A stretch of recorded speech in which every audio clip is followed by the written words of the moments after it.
Představte si, že jdete na pohřeb a zjistíte, že zesnulý je starší než samotný svět.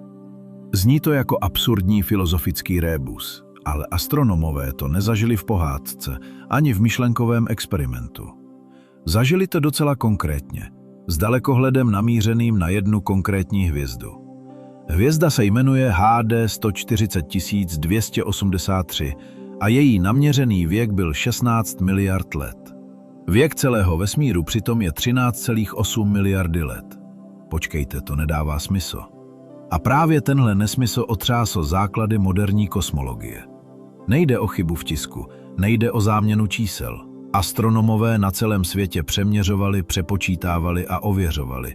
A výsledek zůstával stejný. Howard Bond ze Space Telescope Science Institute v roce 2000 publikoval měření, které ukázalo věk hvězdy HD 140 283 jako 16 miliard let s chybou plus minus 240 milionů let. A věk vesmíru, jak ho určili Paul Perlmutter, Brian Schmidt a Adam Riess v roce 1998, byl 13,8 miliardy let. Matematik by řekl, že rovnice nemá řešení. Fyzik by řekl, že někdo udělal chybu. Ale co když chybu neudělal nikdo? A přesto se čísla neshodují. Této hvězdě říkají Metuzalém. Znáte ten příběh. Biblický patriarcha, který se dožil 969 let a stal se symbolem nezměrného stáří. Astronomové mají smysl pro dramatiku. Hvězda HD 140 283 si toto jméno zasloužila. Je to jedna z nejstarších hvězd, jaké kdy lidstvo objevilo. A přitom leží neuvěřitelně blízko, pouhých 190 světelných let od Země. Z kosmického hlediska je to soused za plotem. A přesto, když se podíváme na tuto hvězdu, díváme se do doby, která předchází samotnému vzniku vesmíru. Aspoň podle našich výpočtů. Příběh jejího objevu začal dávno předtím, než se astronomové začali hádat o věku vesmíru. Byl rok 1912. Holandský astronom Jacob Kapteyn, pracující na té době na Groningenské univerzitě, sledoval pohyb hvězd po obloze a všiml si něčeho neobvyklého. Hvězda HD 140 283 se pohybovala nebývale rychle. 540 km za sekundu. To je rychlost, při které byste z Prahy do Brna doletěli za zlomek sekundy. Kapteyn neměl moderní přístroje. Neměl kosmický dalekohled, neměl počítač. Měl skleněné fotografické desky a trpělivost. A přesto z pouhého pohybu hvězdy usoudil, že tahle hvězda je jiná, stará, mimořádně stará. Proč tak rychlý pohyb? Tady musíme na chvíli opustit dráhu Metuzaléma a podívat se na architekturu naší galaxie. Mléčná dráha se točí jako obrovský kosmický kolotoč. Hvězdy v disku, jako naše Slunce, se pohybují spolu s tímto kolotočem v přibližně kruhovitých dráhách. Ale Metuzalém se nepohybuje s davem. Letí po výrazně eliptické dráze, která ji vede napříč diskem galaxie a zpátky ven. Gravitace ji vždy přitáhne zpět, ale hvězda se nikdy nestala součástí klidného galaktického tance. Pohybuje se rychle, jinak, odděleně. A to o ní lecos prozrazuje. Metuzalém patří do skupiny zvané populace druhá. Tohle označení není náhodné. Astronomové rozdělují hvězdy do populací podle toho, kdy a kde vznikly. Hvězdy populace první, jako naše Slunce, vznikly relativně nedávno, před 4,5 miliardami let, z plynu, který byl již obohacen těžkými prvky. Dřívější generace hvězd totiž tyto prvky vytvořily ve svých jádrech a při supernových výbuších je rozprášily do mezihvězdného prostoru. Hvězdy populace druhá jsou jiné. Vznikly velmi brzy po velkém třesku, z plynu, který byl ještě téměř čistý, jen vodík a helium. A to se odráží v jejich složení. Množství těžkých prvků v hvězdě astronomové nazývají metalicitou. Metuzalém má metalicitu 400krát nižší než naše Slunce. 400krát. To není jemný rozdíl, to je propastný rozdíl. V praxi to znamená, že když analyzujete spektrum světla Metuzaléma, spektrální čára železa jsou téměř neviditelné. Hvězda je chemicky primitivní v tom nejlepším smyslu toho slova. Je to relikt z doby, kdy vesmír byl ještě mladý a čistý, kdy periodická tabulka prvků neexistovala ani v zárodku a kdy vesmír znal jen ty nejjednodušší ingredience. Právě tato chemická chudoba je jedním z nejpřesvědčivějších důkazů o jejím stáří. Ale jak vlastně astronomové měří věk hvězd? Představte si, že vstoupíte do laboratoře, kde nemůžete vzít vzorek, nemůžete zvážit předmět, nemůžete ho zahřát ani ochladit. Máte k dispozici jen světlo, fotony, které urazily 190 světelných let a dorazily do vašeho dalekohledu. A z tohoto světla musíte určit věk objektu s přesností na miliardy let. Jak je to možné? Odpověď leží v něčem, čemu astronomové říkají bod odbočení od hlavní posloupnosti. Hertzsprungův Russellův diagram je astronomický nástroj, který zobrazuje hvězdy podle jejich teploty a jasu. Většina hvězd leží na diagonální linii zvané hlavní posloupnost. Mladé a středně staré hvězdy, které spalují vodík ve svém jádru. Naše slunce je typickým příkladem. Ale hvězdy nestárnou stejně. Mohutnější hvězdy spalují palivo rychleji a dříve opouštějí hlavní posloupnost. Odchylují se od této linie směrem k chladnějším, větším obrům. A bod, kde se hvězdy určité skupiny začínají odchylovat, bod odbočení, je like ruka ukazující na hodiny. Čím níže na diagramu leží tento bod, tím starší je skupina hvězd. Je to elegantní, téměř poetická metoda. Ale má svá úskalí. Přesnost měření věku touto metodou závisí kriticky na dvou věcech. Na přesně změřené vzdálenosti hvězdy a na přesně známém obsahu hélia v jejím jádru. Vzdálenost ovlivňuje to, jak jasná se hvězda jeví, a tedy kde přesně na diagramu leží. Obsah hélia ovlivňuje rychlost spalování vodíku a tím i to, jak rychle hvězda stárne.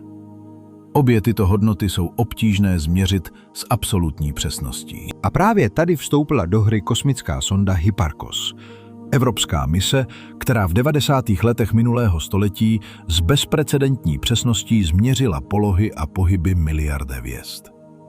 Hipparcos zpřesnil vzdálenost Metuzaléma a tím zpřesnil i odhad jeho věku. 16 miliard let. Číslo zůstalo, paradox zůstal. A teď se vraťme k druhé straně rovnice. Věk vesmíru 13,8 miliardy let nepřišel ze vzduchu. Je výsledkem jednoho z největších astronomických objevů 20. století. Objevu, za který jeho autoři dostali Nobelovu cenu za fyziku v roce 2011. Byl rok 1998.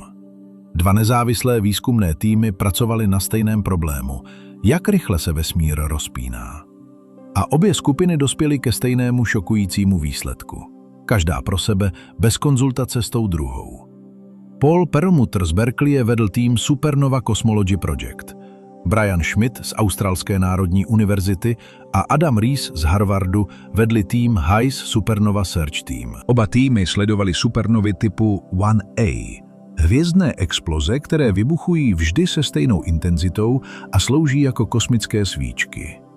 Pokud víte, jak jasné jsou ve skutečnosti, můžete z jejich zdánlivého jasu vypočítat vzdálenost. A tyto kosmické svíčky ukázaly něco nečekaného. Vzdálené supernovy byly slabší, než měly být. Vesmír se nerozpíná konstantní rychlostí, zrychluje. Nějaká neznámá síla, které říkáme temná energie, pohání expanzi vesmíru stále rychleji. A z tohoto zrychlení plyne věk vesmíru 13,8 miliardy let. Dva výsledky, dvě nezávislé metody. Dva týmy vědců pracujících s nejlepšími dostupnými přístroji. A výsledky, které se navzájem vylučují. Metuzalém nemůže být starší než vesmír, ve kterém žije. To je logická nemožnost, jako kdyby syn byl starší než otec. A přesto čísla říkají přesně tohle. Howard Bond se svými kolegy ze Space Telescope Science Institute nestřílel od boku. Použil data z Hubbleova kosmického dalekohledu. Nejostřejší oko, jaké lidstvo kdy namířilo na oblohu. Perlmutter, Schmidt a Rees měřili vzdálenosti supernov s precizností, která jim vynesla nejvyšší vědecké ocenění na světě. Kde se tedy stala chyba? co když, a teď poslouchejte pozorně, co když chyba neleží v měření, ale v samotném základu, na kterém stojí naše kosmologie? Představte si, že přeměříte vesmír 2 různými způsoby a dostanete 2 různé výsledky, nikoliv trochu odlišné, nikoliv v mezích chyby měření. Fundamentálně neslučitelné hodnoty, které nemohou platit zároveň. Přesně to se stalo s jednou z nejdůležitějších konstant moderní kosmologie. Hubbleova konstanta. Číslo, které říká, jak rychle se vesmír rozpíná.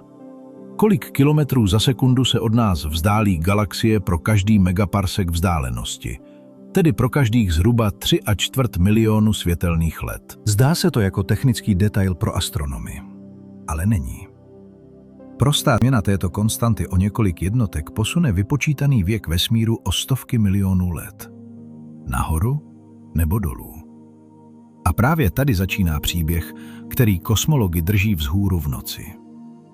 V roce 2013 vypustila Evropská kosmická agentura ESA výsledky satelitu Planck.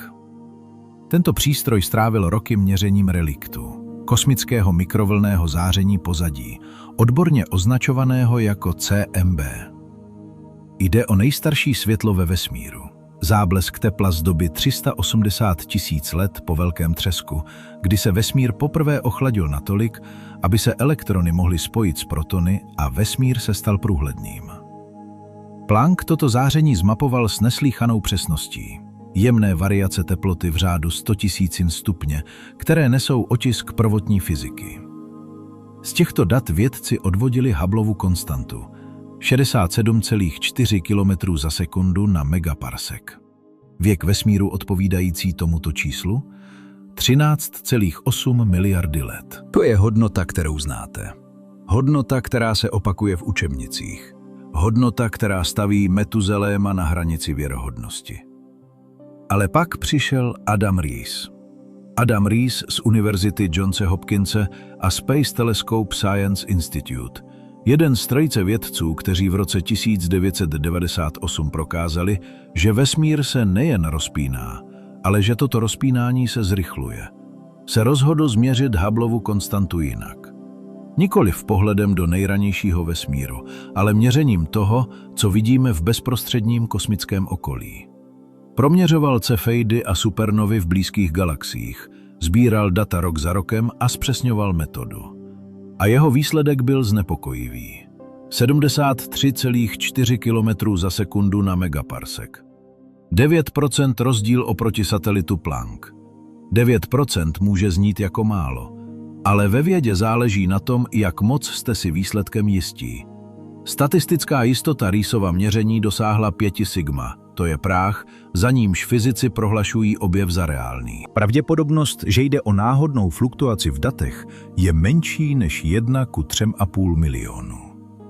Jinými slovy, toto není chyba zaokroulení. Toto není špatně skalibrovaný přístroj. Toto je signál.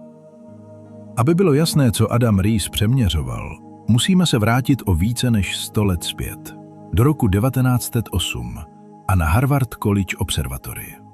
Tam mladá asistentka jménem Henrietta Swan Leavitová seděla nad stovkami skleněných desek a katalogizovala hvězdy v malém Magellanově oblaku. Astronomové té doby ji platili za práci, které si nevážili, za mechanické třídění a měření. Ale Leavitová si všimla něčeho, čeho si nevšiml nikdo jiný. Určitý typ hvězd, cefeidy, periodicky pulzoval. Rozsvěcel se a zhasínal v pravidelném rytmu. A čím déle trvala tato perioda, tím byla hvězda jasněji zářící. Absolutně jasnější, nikoliv jen zdánlivě. Leavitová odhalila přímý vztah mezi periodou a svítivostí. Tím vytvořila kosmický pravítko, měřidlo vzdálenosti, které astronomové používají dodnes. Cefeidy se od té doby nazývají standardní svíčky. Pokud znáte skutečnou svítivost hvězdy a změříte, jak jasně se jeví na obloze, prostá fyzika vám řekne, jak daleko je. Čím méně jasná, tím vzdálenější. Je to elegantní metoda, o níž Leavitová nestihla zažít plné uznání. Zemřela v roce 1921, dřív než si vědecký svět plně uvědomil váhu jejího objevu. Rees tuto metodu dovedl k hranicím technické možnosti. Zmapoval cefeidy v desítkách galaxií, porovnal je se supnovami typu 1A, dalšími standardními svíčkami, tentokrát pro kosmické vzdálenosti. A z tohoto řetězce měření sestavil přesné číslo. 73,4. A tento výsledek se odmítá přiblížit hodnotě satelitu Planck. Pak přišla Wendy Friedmanová. Wendy Friedmanová z Chicagské univerzity je jednou z největších autorit na měření Hubbleovy konstanty.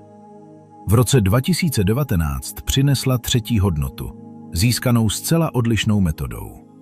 Místo cefeid použila takzvanou metodu TRGB. Vrchol větve červených obrů. Anglicky Tip of the Red Giant Branch. Červení obři jsou hvězdy v pozdní fázi vývoje, které v určitém okamžiku dosáhnou přesně definované maximální svítivosti, než explodují nebo se transformují. Tento vrchol je fyzikálně daný, a tedy znovu standardní svíčka. Friedmanová změřila vzdálenosti k blízkým galaxiím tou cestou a dostala číslo 69,8 km za sekundu na megaparsek. Ne 67, ne 73, něco mezi. Problém se nerozřešil, zkomplikoval se. 3 metody, 3 hodnoty. Žádné dvě se plně neshodují. A zatímco fyzici debatují o systematických chybách, o nezjištěných zdrojích nepřesnosti, o kalibraci přístrojů, o fyzice samotných cefeid, vrátíme se na chvíli k hvězdě, od které jsme začali. HD 140 283, Metuzalém. V roce 2013 Howard Bond a jeho tým přehodnotili výpočet věku této hvězdy. Původní měření dávalo číslo, které problematicky překračovalo věk vesmíru. Bond zpřesnil parametry. Vzdálenost k hvězdě, obsah hélia, přesnou metalicitu. Nový výsledek zněl 14,46 miliardy let, s chybou plus minus 800 milionů let. Chybové pruhy se nyní překrývají s věkem 13,8 miliardy let, ale jen těsně, jen na samém okraji. A pak přišel Don Vandenberg. Don Vandenberg z Victoria University of British Columbia v Kanadě je specialistou na modely vývoje hvězd. V roce 2014 sestavil nejpodrobnější model Metuzaléma, jaký kdy vznikl. Zahrnoval zpřesněné hodnoty opacity hvězdné plazmy, nové měření složení, jemnější síť výpočetních parametrů. Jeho výsledek potvrdil věk 14,27 miliardy let s chybou plus minus 400 milionů let. Přesnější a stále marginálně v souladu s věkem vesmíru. Ale jen tehdy, pokud přijmete vyšší hodnotu Hubbleovy konstanty podle Reese. Pokud platí číslo satelitu Planck, hvězda je opět starší než vesmír. Kruh se uzavírá. Nebo spíše zatáčí se do smyčky. NASA a ESA. Dalekohled Jamese Webba vypustili v prosinci roku 2021. Byl navržen mimo jiné proto, aby vyřešil přesně tento problém. Aby přeměřil cefeidy s 10násobně vyšší přesností než jeho předchůdci. Pokud existovaly systematické chyby v Reesových datech, Webb je měl odhalit. Pokud se cefeidy v jiných galaxiích chovaly jinak kvůli stěsnání hvězd nebo záření, Webb to měl vidět. Předběžné výsledky z roku 2023, které Reesův tým publikoval na základě dat z Webba, přinesly odpověď, kterou mnozí doufali, že neuslyší. Napětí přetrvává. Nová data cefeidy potvrzují. Hodnota 73 se drží. Paradox nezmizí. Stojíme tedy před dvěma možnostmi, které jsou obě krajně nepohodlné. buď jsou v datech stále skryté systematické chyby, které nezachytil ani Webb, nezachytila ani Friedmanová, nezachytil ani Planck, a my jednoduše měříme špatně. To by znamenalo, že astronomická metrologie, na níž závisí celá moderní kosmologie, má dosud neodhalené trhliny. Nebo je standardní kosmologický model lambda CDM neúplný. Tento model, který popisuje vesmír jako směs temné hmoty, temné energie a obyčejné hmoty vyvíjející se podle Einsteinových rovnic, funguje s ohromující přesností na tisíce různých pozorování. Ale možná mu něco chybí. Možná existuje fyzika, kterou neznáme. Nová pole, nové síly, nové složky vesmíru, které se projevují právě v tomto napětí dvou čísel. Adam Riess změřil přítomnost. Satelit Planck změřil minulost. A dostali různé odpovědi na otázku, jakým vesmírem žijeme. A vy, co si myslíte, že je pravda? Měříme špatně? Nebo nám vesmír říká, že naše nejlepší teorie není celý příběh? Co to vlastně znamená, když dva nejpřesnější nástroje, které lidstvo kdy sestavilo, ukážou na různé hodnoty? Jeden nástroj měří reliktní záření, otisk prvních 300 000 let vesmíru. Druhý měří vzdálenosti k umírajícím hvězdám, pochodně na okraji pozorovatelného světa. Oba jsou produktem desetiletí práce tisíců vědců, stovek recenzovaných studií, miliard dolarů technologie. A přesto se neshodnou. Zde nejde jen o čísla, jde o povahu poznání jako takového. Věda není katalog pravd. Je to proces eliminace omylů. Každý paradox, každé napětí mezi daty je příležitostí odhalit, kdy jsme mysleli, že rozumíme, ale ve skutečnosti jsme jen odhadovali. A právě to je na případu Metuzaléma tak znepokojivě fascinující. Hvězda sama o sobě není záhada. Záhadou jsme my, kdo se jí snaží přesně zařadit do příběhu, který sami sepisujeme. Představte si na okamžik, že píšete kroniku světa. Máte zdroje, máte svědky, máte fyzikální záznamy sahající téměř k samotným počátkům. A pak narazíte na jednu jedinou hvězdu, která se do kroniky nevejde. Nezapadá. Ne proto, že by lhala, hvězda lhát neumí, ale protože kronika možná obsahuje chybu. Nebo více chyb, vzájemně se kompenzujících, vzájemně skrytých za zdánlivou konzistencí. Filozofové vědy by v tomto okamžiku mluvili o takzvané Duhemově-Quinově tezi. Myšlence, že žádný experiment nikdy netestuje jednu hypotézu izolovaně. Testuje celý systém předpokladů zároveň. Měříme věk hvězdy? Ve skutečnosti testujeme teorii hvězdné evoluce, modely nukleosyntézy, předpoklady o počáteční chemické skladbě vesmíru a přesnost spektroskopických metod najednou.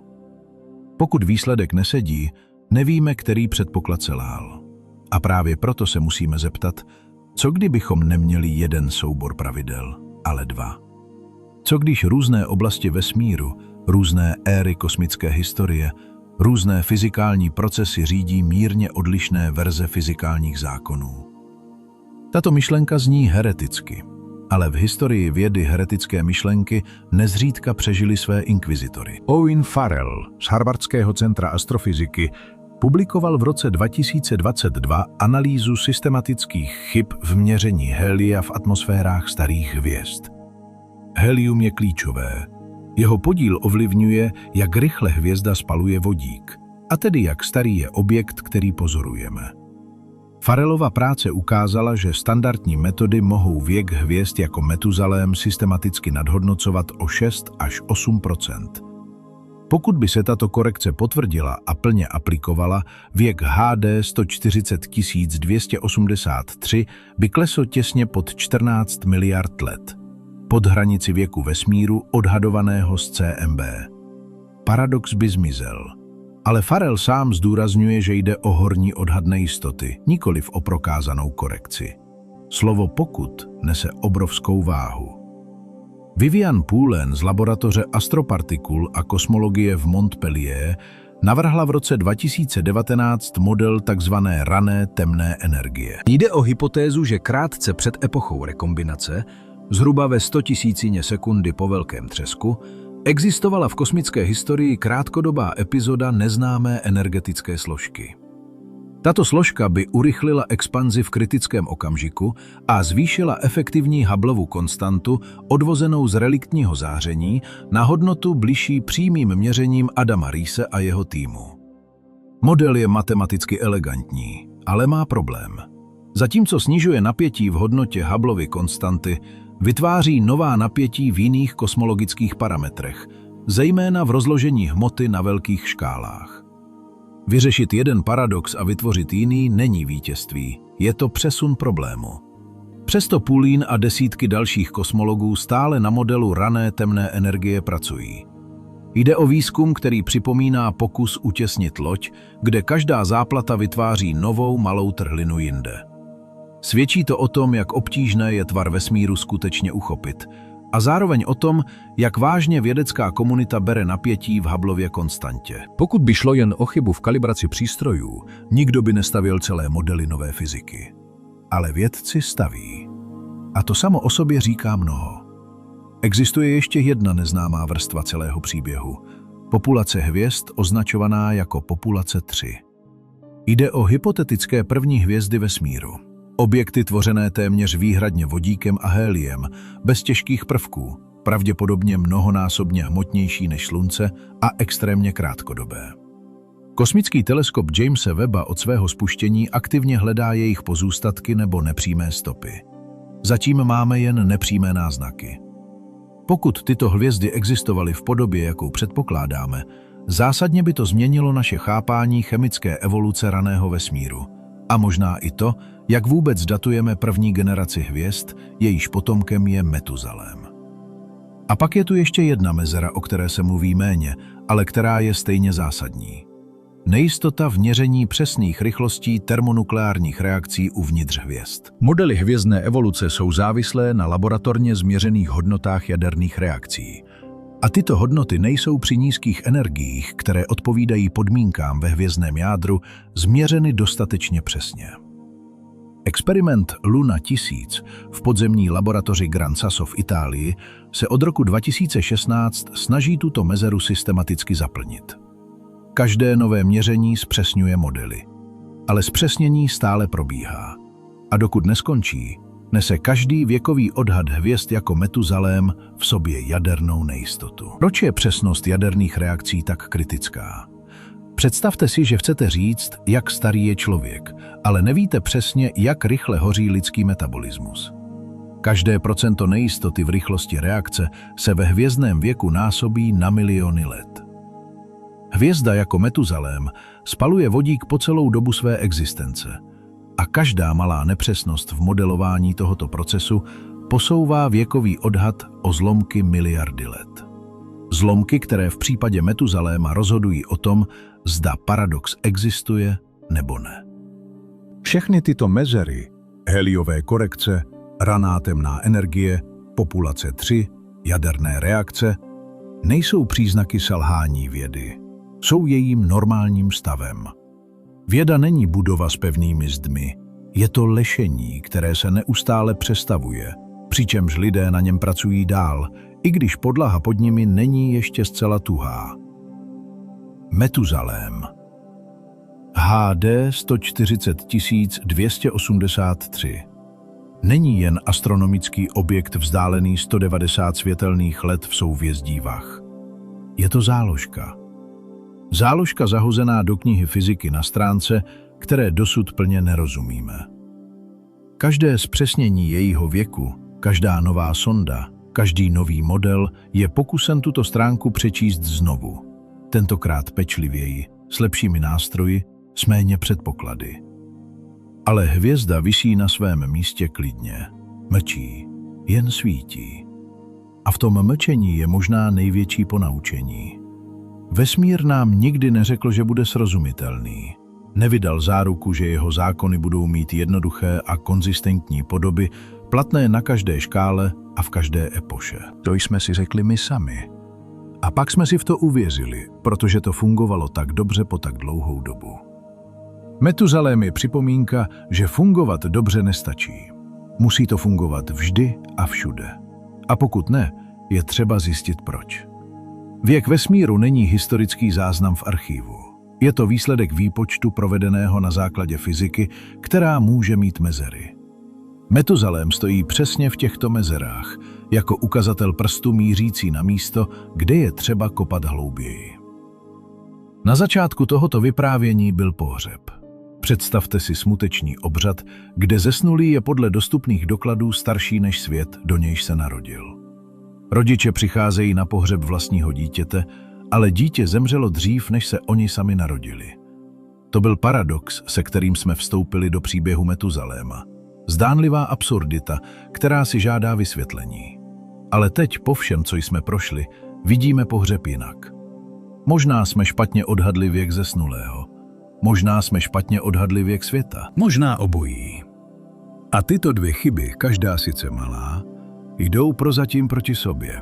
A výsledek vypadá jako paradox, i když žádný paradox neexistuje. Nebo paradox existuje a teprve odhalí díru v základech. Ani jedna z těchto možností není uzavřena. To je stav poznání dnes. Nejde o ignoranci, jde o přesně zmapovanou hranici toho, co víme. A za tou hranicí je tma, do níž míří přístroje, matematika, hypotézy. Metuzalém svítí. Svítil dávno předtím, než existoval jakýkoliv pozorovatel, který by si povšiml jeho světla. 380 000 let po velkém třesku se vesmír ochladil natolik, aby mohlo existovat reliktní záření. První světlo, první otisk fyziky na samém počátku. 14 miliard let poté svítí hvězda, jejíž přesný věk stále neumíme s jistotou určit. V době, kdy stále neumíme s jistotou změřit věk vesmíru samotného. Dva měřící problémy, dvě nejistoty. Jedna hvězda na jejich průsečíku. Co to říká o nás jako druhu? O tvorech, kteří jsou schopni klást otázky přesahující jejich vlastní existenci, ale kteří zatím nemají dost přesné hodiny, aby na ně odpověděli.